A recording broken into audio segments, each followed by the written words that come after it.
when I was asked to become a permanent member of the cast of The Electric Company, I didn't hesitate. It was certainly a unique show.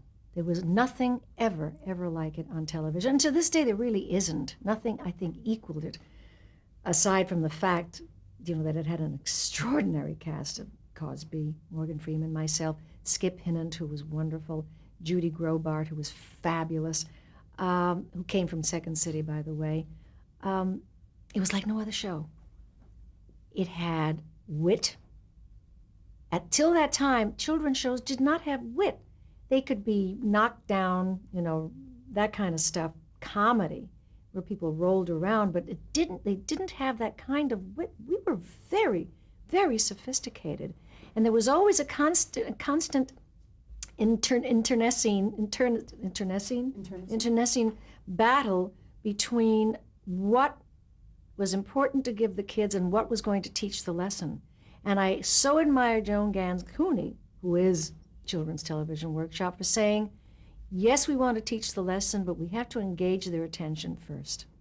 So if it becomes a matter of one or the other, then I want the kids to be entertained. And indeed, it was proven with my daughter, who didn't want to learn to read. She was a very reluctant reader and was entertained by the show, and one day began to read, and it took quite a while because of the show. So it is to Joan's credit that she chose to go for what would engage or compel the child to watch and then teach the lesson.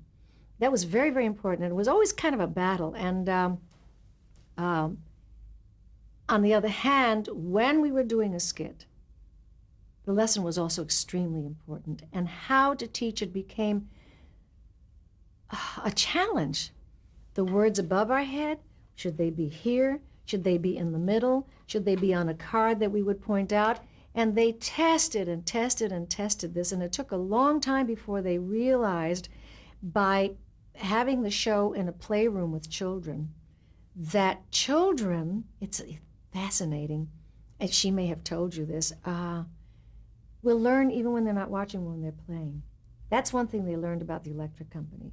They were so dismayed originally because some children would turn away from the set and play because they had toys there. It was on purpose. But they found, as these trials went on, that the children did learn that they don't have to necessarily watch, at least very young children. And the other thing they found out with us is that very young children were watching the Electric Company, where, a lot of the stuff was way beyond them.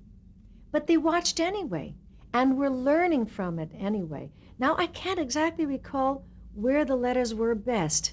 Was it above our heads or below? I think it was below, so we could directly point down this way. But it was fascinating